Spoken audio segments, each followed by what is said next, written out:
SRF Audio. Das ist Ade Blatten. Ein Dorf verliert seine Heimat. Eine Serie von Newsplus Hintergründe. Am 27. Mai sind wir im Alps im Alpinen Museum der Schweiz in Bern und sprechen dort live mit Menschen aus Blatten über den Bergsturz und das erste Jahr danach. Wenn ihr mitreden oder Fragen stellen wollt, dann kommt doch vorbei. Ihr könnt euch anmelden auf srf.ch/events. Und jetzt geht's los mit Folge 3.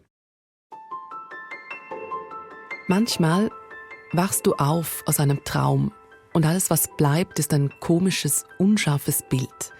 So ein Erinnerungsfetzen, der im Laufe des Tages immer mehr verschwindet. Und manchmal sind die Bilder ganz klar und scharf und das Gefühl aus diesem Traum begleitet dich den ganzen Tag. Jelena hofft darauf, von Blatten zu träumen. Also das ist eigentlich wie fast die einzige Variante, die wir haben, das noch einmal zu erleben. Jelena ist es egal, ob dieser Traum klar oder verschwommen, fröhlich oder traurig ist. Hauptsache, sie kann zurück. Und auch Nicole kehrt nachts zurück an den Ort, den sie so plötzlich verlassen musste. Und dann ist einfach ein riesiger Stein gekommen. Zack, und dann ist es schwarz. Wie verarbeiten die Menschen aus Blatten den Verlust ihrer Heimat? Was fehlt ihnen am allermeisten? Darum geht es in dieser Folge. Und auch Gemeindepräsident Matthias Bellwald träumt vom Wiederaufbau. Ich war voll überzeugt. Vom ersten Moment an in der Katastrophe drin, da ist nicht alles verloren, das ist machbar. Und wir erleben in dieser Folge etwas, das hört sich nach einem Traum an. Aber es ist wirklich so passiert. Eine Katze überlebt den Bergsturz. Und jetzt will Nicole sie zurückholen. Die Leute, die daheim geschafft haben, das Militär, haben sehr wahrscheinlich gedacht, ich habe ein Rad ab, aber das war mir endlich gleich. Ihr hört Ade Blatten. Ein Dorf verliert seine Heimat. Eine SRF-Podcast-Serie von Newsplus Hintergründe. Recherchiert von Sabine Steiner, Oliver Carrison und mir, Vanessa Ledergerber. Das ist Folge 3. Der Verlust.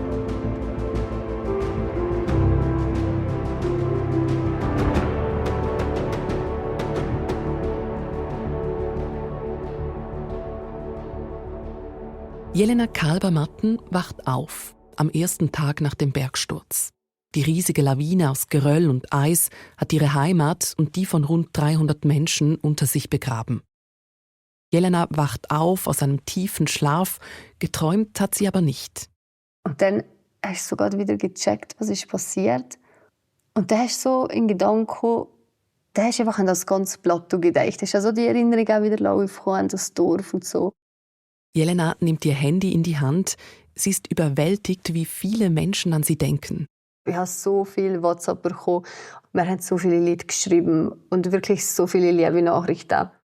Jelena steht auf und versucht zu begreifen, dass das alles jetzt real ist. Kein Erinnerungsfetzen, der im Laufe des Tages wieder verschwindet.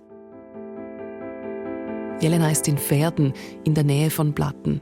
Sie geht raus auf die Straße und trifft dort andere Plattnerinnen und Plattner. Vielen geht es genauso wie ihr.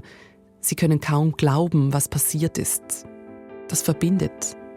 Jelena erinnert sich besonders an Begegnungen mit Menschen, die ihr gar nicht so vertraut sind. Zum Beispiel mit den Eltern eines früheren Schulkollegen. Hey, ich glaube, wir haben gar nichts gesagt. Also ich kann mich nicht erinnern, dass wir geredet haben. Ich habe die zwei einfach gesehen und umarmt. Und dann sind wir einfach da so umarmt auf der Straße gestanden und haben getuddelt. Irgendwie hat das so gut getan, die Menschen. Ich kenne die mein ganzes Leben lang und ich habe so viel mit denen schon erlebt. Und ich habe die noch nie in den Arm genommen bis zu diesem Moment. Und das hat so gut getan. Einfach die Nähe von Menschen, die eigentlich wie viel zu tun haben und was jetzt gleich geht. Das ist, glaube ich, ein sehr emotionaler Moment gewesen. Jelena will die Menschen, die ihr nahestehen, umarmen oder ihnen sagen, wie viel sie ihr bedeuten, zum Beispiel ihrem Gotti. Ich habe ihr auch gesagt, ich habe dich gerne und sie mehr ich dich euch. Und in dem Moment habe ich so gecheckt, ich habe das mit dem Gotti, also vielleicht als Kind einmal so auf ein Brief geschrieben, aber ich habe da noch nie mit den Augen geschaut und gesagt, ich habe dich gerne. Das sagst du gar nicht. Das sind also ein bisschen die Momente, wo wir sind geblieben. Also die Verbindung, die du plötzlich hast.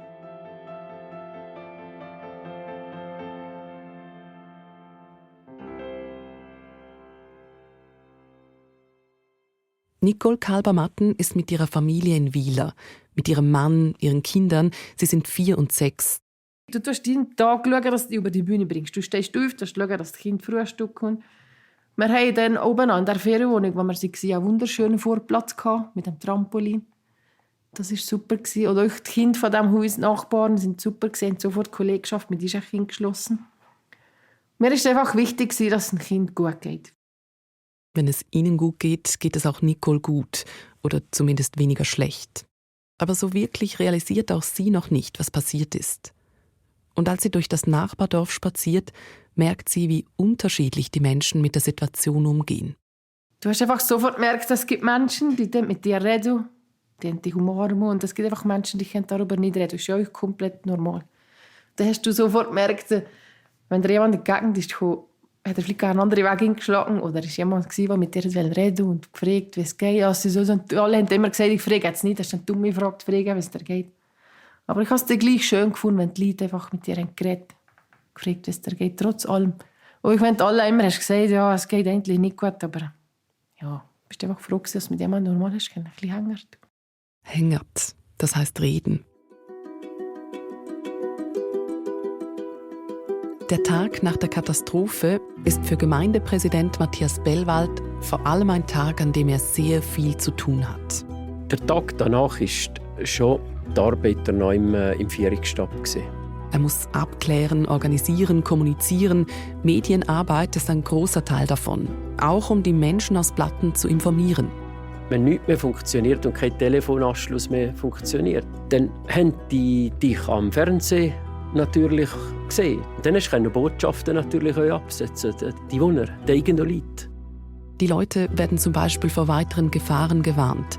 Vor einer möglichen Flutwelle, die entstehen könnte, weil sich das Wasser am Schuttkegel staut.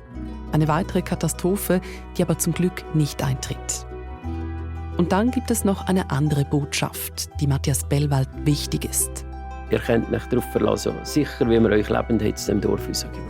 So stark dürft ihr euch darauf verlassen, euch alles daran setzen, dass das nicht gratis ist.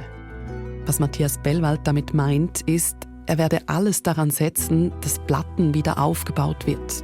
Herrgott, mal ein 300 Seelendorf, das muss doch mal aufzustellen sein. Kann doch nicht so schwierig sein. Wir werden doch wohl 300 Seelendorf wieder aufstellen können. In der Schweiz wollen jetzt viele Blatten helfen. Der Bund, Kantone und Gemeinden und viele private Spenderinnen und Spender. Die ersten Millionen sind schnell zusammen. Matthias Bellwald fühlt sich in seinen Plänen bestärkt. Da ist nicht alles verloren, das ist machbar. Das bräuchte jetzt einfach sehr viel Kraft, sehr viel Geduld und viel Arbeit. Was musst du erledigen? Andere aus Blatten können noch nicht an morgen denken. Das Hier und Jetzt ist schwer genug. Zuerst mal war auch eine riesengroße Fassungslosigkeit da. Ein Care-Team kümmert sich um sie. Ich glaube, das ist wirklich der Schock. Das ist weit über dem, was man wahrscheinlich sich vorstellen konnte.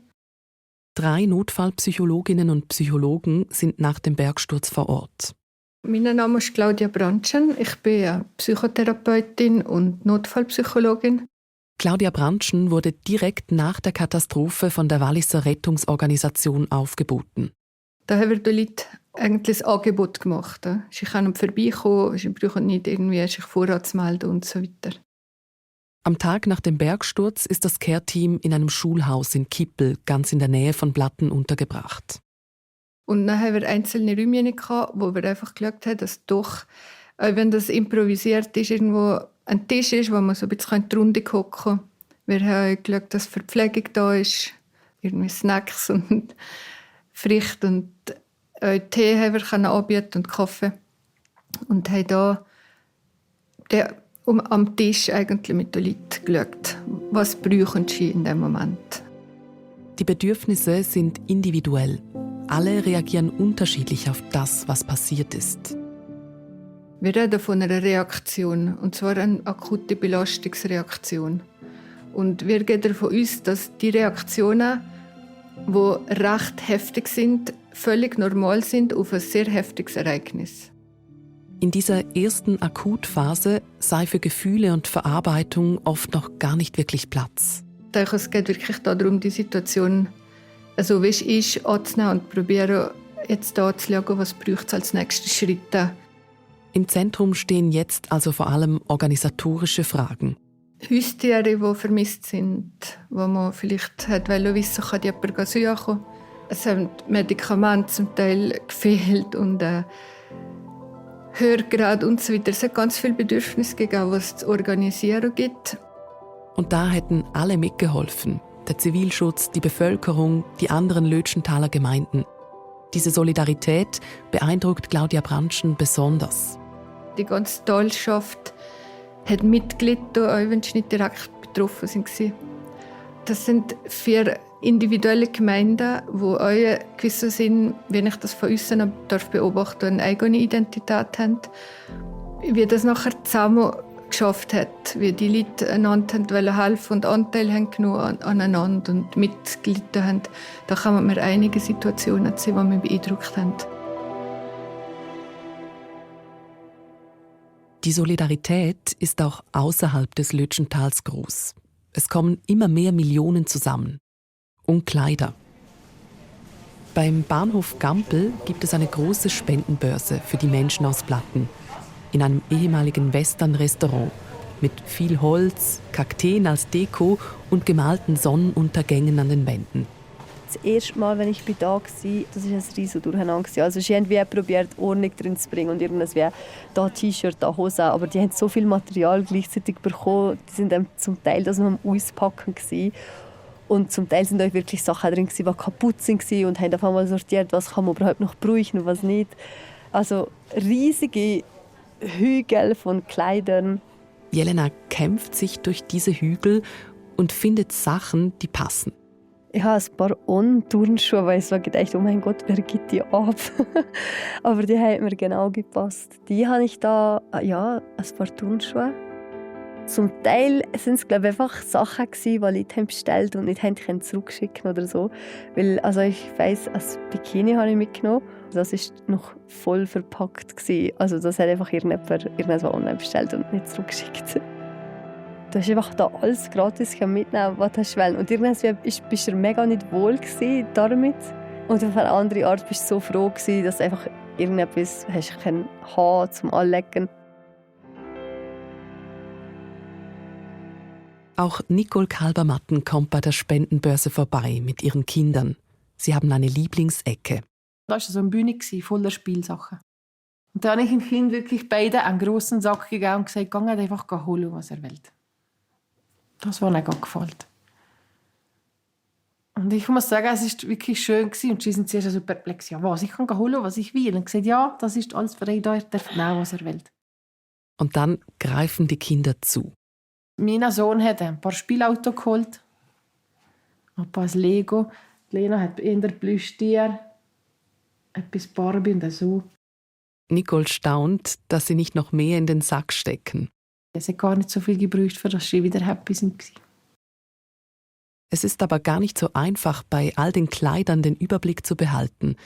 Es ist so viel, dass die Spendenbörse irgendwann nichts mehr annehmen kann. Aber das Team, das da war, hat das super gemacht. Mit der Zeit hast du dich einfach gekannt, wenn der Bub bist, dann hast du gewusst, da kommt wieder die und die Größe, und dann sind sie sofort mit Sachen gekommen. Du bist halt einfach froh gewesen, du hast das genommen, dass du wieder ein paar Trainerhosen hast, dass du wieder eine Regenjacke hast, dass du wieder dies und das hast oder vor allem so einen Rucksack oder so. Aber trotz neuer Spielsachen, Regenjacken und Rucksäcken, Nicole muss an die Gegenstände denken, die sich nicht ersetzen lassen. Als erstes kommt ihr in den Sinn die externe Festplatte. Da wollte ich die ganzen Fotos drauf haben, vor 2014. Von der Hochzeit, von der Hochzeitsreise, von gemeinsamen Ferien von mir und meinem Mann. Oder halt einfach ein Haufen Fotos von vorher, von meiner Kindheit. Ja. Wir haben pro Kind also ein Erinnerungskistchen gehabt, wo du einfach so die ersten Schuhe drin hast, oder die ersten Haare, die du geschnitten hast, oder das erste Gewandli, das du angehabt hast, wenn du ins Spital bist. Oder ein anderes Stück Familiengeschichte. Mein Opa hat zum Beispiel alle Enkel an die Ruhe geschnetzelt. Er hat sehr viel Maske gemacht und also Möbel selber. Und ich gebe ja Hilfe, für das Möbelte wieder zu haben, weil er macht halt jetzt keine mehr durch die Krankheit. So Sachen aber kannst du halt nicht mehr. Es sind nicht... Also Haus kannst du wieder bauen oder Möbel und so kannst du wieder kaufen, das ist kein Thema. Aber einfach so Erinnerungssachen halt einfach nicht mehr bekommst. Der Gemeindepräsident Matthias Bellwald denkt beim Verlust auch an Gegenstände, in denen Dorfgeschichte und Handwerk stecken. Trachten von einer Frau. Eine Brosche, die dran von der Großmutter oder bei meinen 3 Frauen hat die Tracht meine Mutter gemacht, jede einzelne. Vom Hut bis zum Forschen alles. Jetzt kannst du die nachmachen, aber das ist nicht die, was die Mutter gemacht hat. Oder? Und das sind halt die Erinnerungen, die dann irgendwo, du hast es zwar neu, gut und recht, aber es ist halt nicht das Gleiche.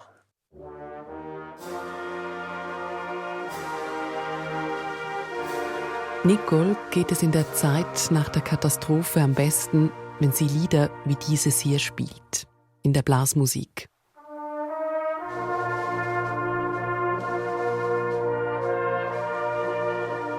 Und du bist zusammengekommen mit diesen Leuten, wo du hast gar nicht gross reden müssen. Denen geht es gleich. Du weißt, wie es ihnen geht, sie wissen, wie es dir geht. Wenn du da hockst und Musik machst, es war wie vorher. Das kann er einfach niemand nehmen. Bereits in der Woche nach dem Bergsturz trifft sich die Blasmusik zum ersten Mal. Wenn wir zuerst mal zusammengekommen sind, natürlich sehr wehgetan. Das war komisch. Kurz darauf beginnen sie wieder mit den Proben. Die Blasmusik steuert das Lied für ein Video bei, zu Fronleichnam. Im Video geht es um den Zusammenhalt im Lötschental. Man sieht Drohnenaufnahmen und einen Mann in einem roten Frack, ein Herrgottsgrenadier. Er steht über dem Lötschental und über dem Schuttkegel und schwingt die Talfahne. Und ja, wir haben das Stück etwa 5 oder 6 Mal gespielt im Lokal. Und ich glaube, in jedem Durchgang hat irgendjemand einfach zwischendrin gegrint, du hast gar nicht. Also ich habe euch vielleicht einmal das Stück durchgespielt. Weil einfach immer sind die Tränen. Mir ist so richtig vorgekommen, wie so eine Abschiedszeremonie von unserem Dorf. Das klingt vielleicht blöd, aber es ist in diesem Moment so vorgekommen. Und dann, wenn natürlich das Video kam mit den Bildern und dem Herrgottsgrenadier und der Kirche und alles, was so die Plattenbilder, das ist natürlich... Es war schön, aber es hat halt sehr wehgetan. Aber gleich hast du wieder eine Hölle frei gehabt. Unsere Musik hat es geschafft. Wir haben zusammen geguckt, wir haben das aufgenommen. Und ich habe so mehrmals gesagt, das war irgendwas wie eine Therapie gewesen, weil es gibt vielleicht Menschen, die, ja, vielleicht ich darf jetzt so sagen, eher Männer, die weniger schnell greifen. Und einfach so in der Musik, durch die Emotionen und das Spielen, hat es dann vielleicht euch da mit ihnen mal losgelassen, dass so Sachen.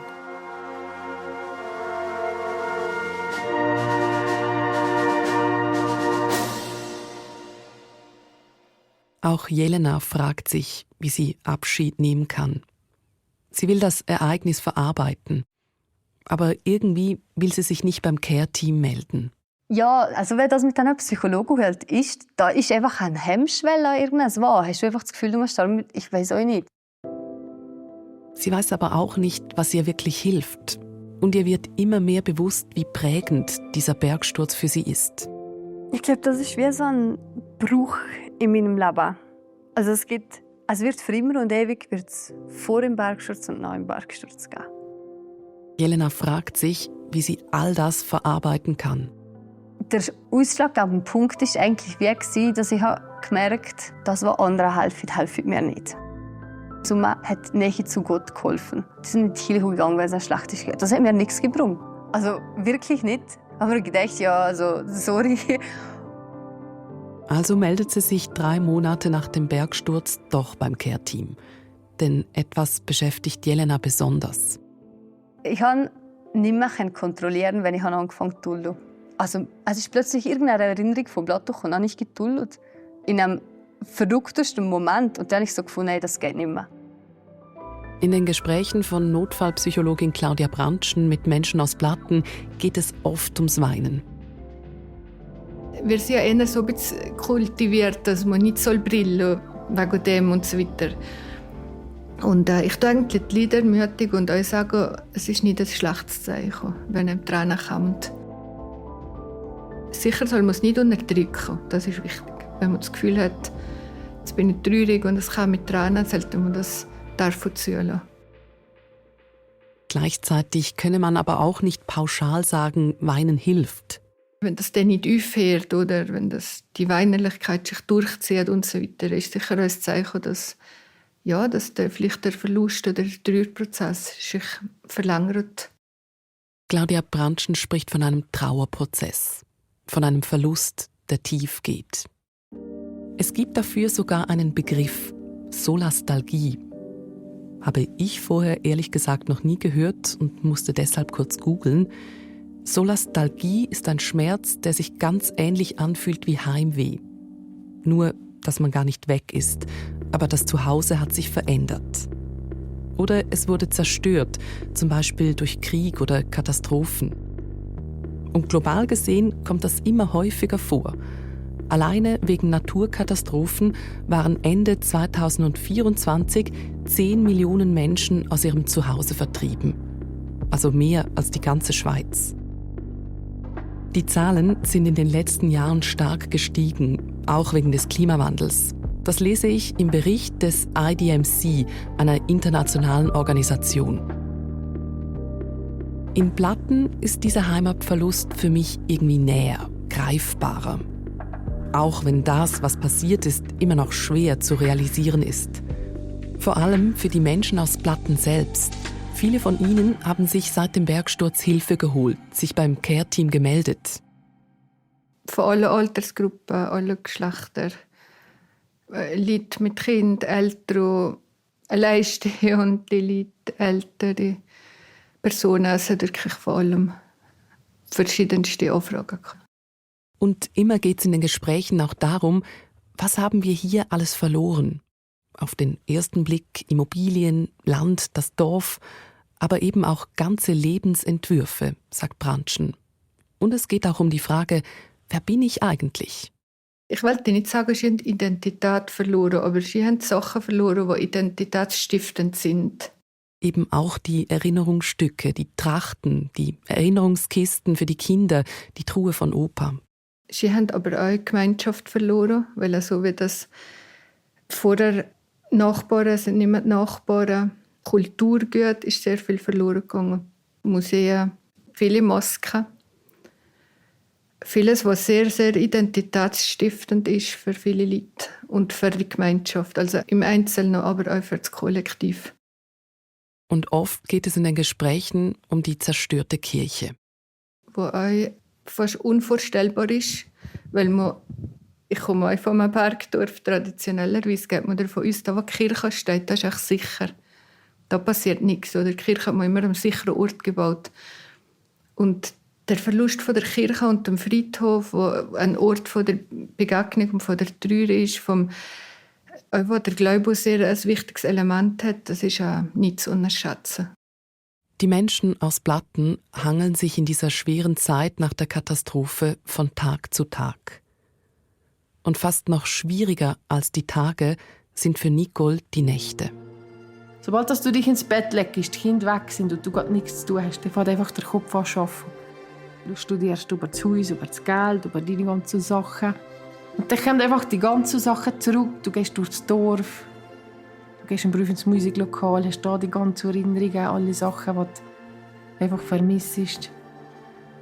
Und einfach wirklich viel Mal, ich bin einfach immer in diesem Haus. Es war alles genau so. Vorher war ja noch Muttertag. Ich weiss noch, der Levin hat in der Schule so herzige Sachen gebastelt und Lena, die haben ja so schön auf der Kommode gehabt. Du denkst, so jede Kleinigkeit, die einfach da ist, nein, das ist all weg.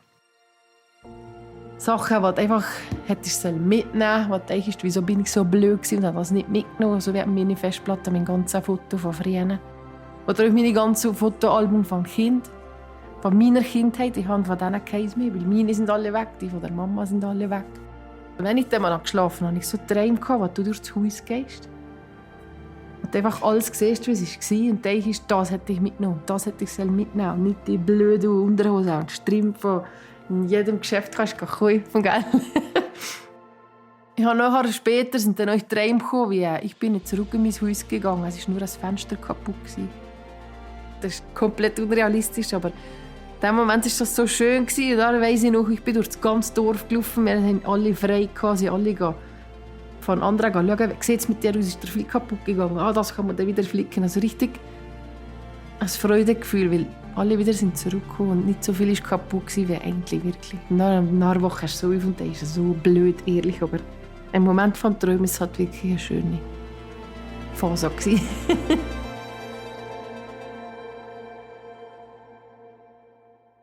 Jelena hat monatelang gar nicht von Blatten geträumt, obwohl sie sich das eigentlich wünscht. In Träumen kannst du ja noch einmal da zurückgehen. Also das ist eigentlich wie fast die einzige Variante, die wir haben, das noch einmal zu erleben, dass du vom Plateau träumst. Jelena wartet, Nacht für Nacht. Und es ist einfach nicht gegangen. Und dann, nach Monaten, passiert's. Sie träumt zum ersten Mal wieder vom Blatten, von ihren Hühnern, die sie bei ihrem Elternhaus zurücklassen musste. Sie hofft irgendwie, ihre Hühner leben noch, auch wenn sie nicht wirklich daran glaubt. Aber ich habe genau gewusst, dass ich dann Käfig auch so gut gemacht habe, dass da kein Fuchs einkommt, dass sie das dann nicht rausgeschafft haben. Und dann tauchen sie wieder auf, lebendig, im ersten Traum, den Jelena von Blatten hat. Ich habe geträumt, dass auf der Platte neben dem See meine Hände gefunden habe. Da hatte ich richtig frei. Und nach diesem ersten Traum von Blatten folgen bald auch weitere, auch weniger schöne. Ich habe geträumt, dass das Dorf wieder aufgeblieben ist und dass Summiblattner wieder da sind eingezogen in die Häuser. Und dann sind wir da gestanden und nachher ist noch einmal ein Bergsturz gekommen. Es ist ja etwas sehr Persönliches, über die eigenen Träume zu sprechen. Etwas, das auch Jelena gar nicht so leicht fällt. Nein, es ist schon recht unangenehm. Jelena tut es trotzdem und gibt damit viel von sich preis. Aber sie tut es bewusst. Ich habe das Gefühl, es geht wahrscheinlich so vielen Menschen gleich. Also zum Beispiel nachdem, was ich in Artikeln geschrieben im Walliser Bote war, ich euch mega viel von mir am Preis gegeben. Weil ich zuerst so gedacht, ich weiß nicht, wie gescheit das ist, so viel von mir preisgegeben, haben mir halt mega viel von Plateau gesagt, genau so geht es mir euch, aber ich kann das nicht in die Worte fassen. Und das ist halt für mich wie ein Antrieb, ein bisschen darüber zu reden, weil ich das Gefühl habe, ich glaube, es wäre schön, wenn irgendjemand es erzählt.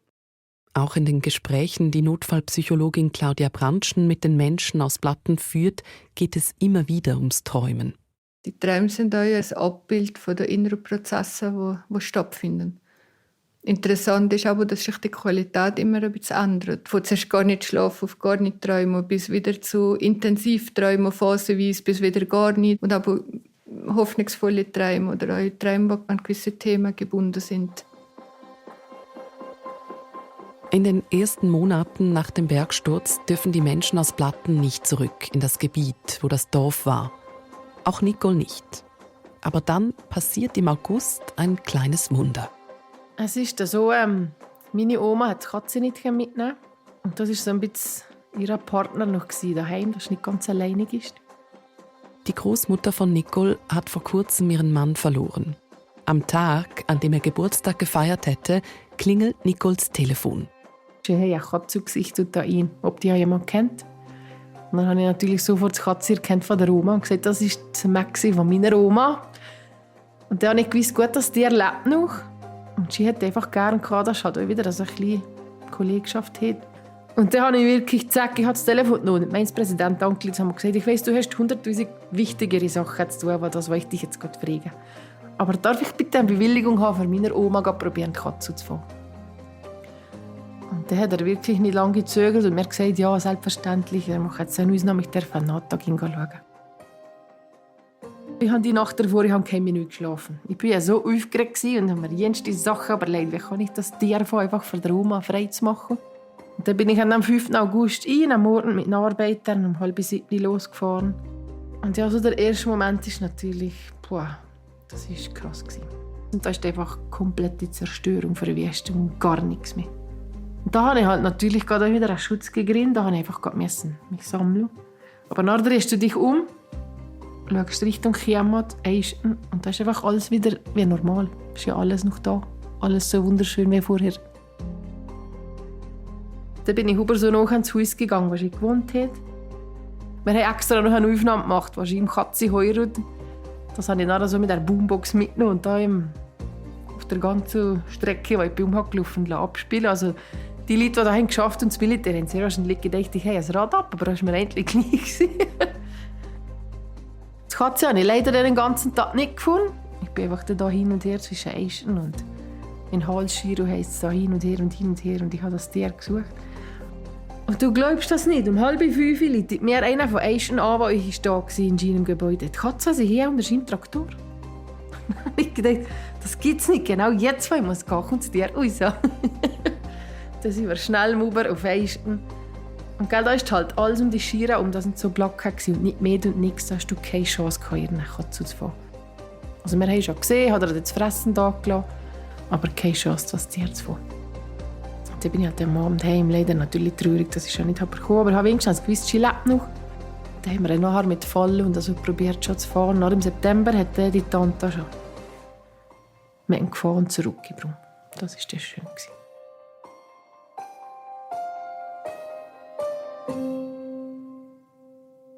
Die Katze ist inzwischen wieder bei der Großmutter von Nicole.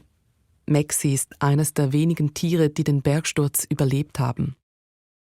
Wie viele Haustiere ums Leben kamen, weiß die Gemeinde nicht. Aber sie hat Zahlen zu den Nutztieren. 66 Ziegen und 150 Schafe starben und 42 Bienenvölker wurden zerstört.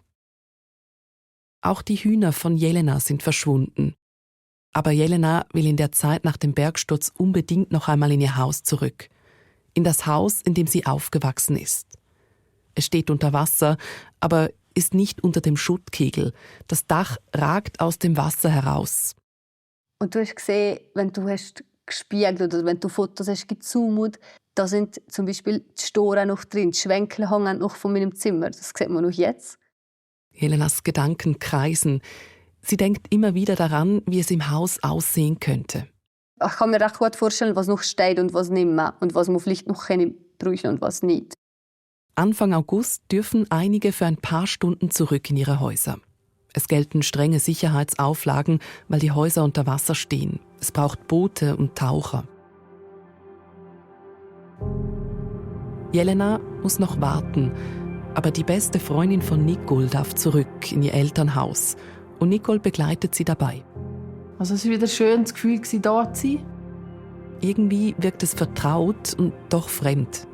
Da ist das so geschätzt 2 Meter Sand überall, also wie ein riesiger Sandstrand. Der Bergsturz hat überall seine Spuren hinterlassen. Dann sind wir rein in die Wohnung und was sie sehen, hat mit der Wohnung davor nicht mehr viel zu tun.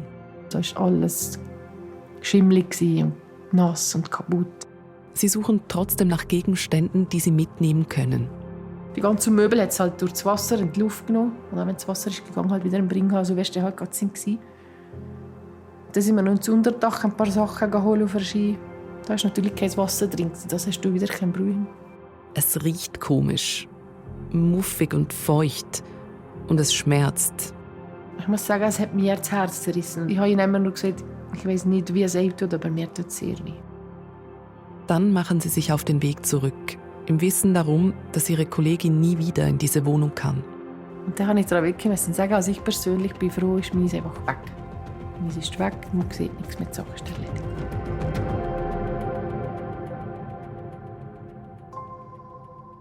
Aber Jelena geht es ganz anders. Auch wenn der Anblick wehtun würde, sie will zurück und fragt sich, ob auch sie bald an der Reihe ist. Du stellst dir immer vor, wie es da in uns sieht. Weil du hast ja die Bilder gesehen von denen, die zurück dürfen, wo das Wasser ist drin war. Du weißt, es ist ein riesiges Durcheinander. Aber ich habe mich eigentlich darauf vorbereitet. Jelena kriegt den Gedanken einfach nicht aus dem Kopf. Sie hofft, dass sie zurück ins Haus kann, zumindest einmal. Aber Jelena wird enttäuscht. Irgendwann ist mal gekommen, vor dem Winter dürfen die noch einmal ins Haus. Und unser Haus war da in der roten Zone. Es war keine Erklärung, wieso wir nicht zurück dürfen. Wir haben die Athleten zurückgelassen, was verantwortbar war aus Sicherheitsgründen. Das war das Erste. Und zum Zweiten, es hat auch der Zeitpunkt stimmen, weil das vielleicht noch mal ein kleiner Nachsturz ist und der auch in See geht, beispielsweise. Das musste beobachtet werden. Das Wetter musste stimmen, die Sicht musste stimmen. Entweder hat es dann halt auf diesen Zeitpunkt gepasst oder hat halt nicht gepasst. Oder das Gebäude ist zu wenig stabil gewesen, man muss sagen, geht leider nicht. Und das muss man halt akzeptieren. Und in dem Moment hatte ich gerade mal einen Down. Und nach dem habe ich mich definitiv von der Idee verabschiedet, dass ich durch irgendetwas zurückbekomme. Ich habe mich jetzt einfach verabschiedet von allem, was in diesem Haus ist. Ja, ich glaube, jetzt habe ich so richtig abgeschlossen. Jelena will nach vorne schauen. Sie will raus. Raus aus dem Lötschental, raus aus dem Wallis. Sie hat ihren Job gekündigt. Ich habe einfach das Gefühl, ich muss einmal weg von dem allem hier. Jelena zieht ein halbes Jahr nach dem Bergsturz nach Davos. In der 4. und letzten Folge besuche ich sie dort. Und sie erzählt von ihrem neuen Zuhause. Wow, eigentlich bin ich so richtig begeistert von allem gewesen. Dabei will der Gemeindepräsident eigentlich begeistern für ein neues Platten. Was der Dorfcharakter wird haben, aber was die Alpen nicht wird verschandeln. Das muss dann schon in die Landschaft reinpassen. Das Vorhaben sorgt auch für Diskussionen in der gesamten Schweiz und unter den Menschen von Platten. Wer sagt ist, dass wir in 5 Jahren bauen können? Du musst ja wieder darüber nachstudieren. Da sind 30, 40 Familien, die alle nach der gleichen Zeit bauen. Du musst ja dann noch die Firma haben, die Zeit haben. Das war Folge 3 von AD Platten. Ein Dorf verliert seine Heimat. Die SRF-Podcast-Serie von News Plus Hintergründe. Wenn ihr gerne zugehört habt, dann sagt auch anderen, dass es diesen Podcast gibt. Das hilft uns wirklich sehr. Und natürlich all denen, die News Plus Hintergründe dank euch entdecken. Über Feedback freuen wir uns auch. Einfach ein Mail an newsplus@srf.ch. Recherche Sabine Steiner, Produktion Oliver Carrison, Mitarbeit Lea Sager und SRF Recherche und Archive, Sounddesign Michael Studer. Und ich bin Vanessa Ledergerber. Die nächste Folge gibt's in einer Woche auf allen Podcast-Plattformen und auch schon jetzt auf srf.ch/audio.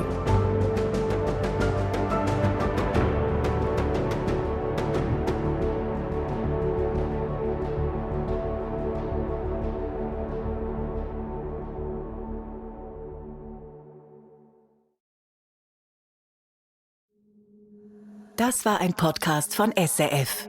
Produziert im Auftrag der SRG.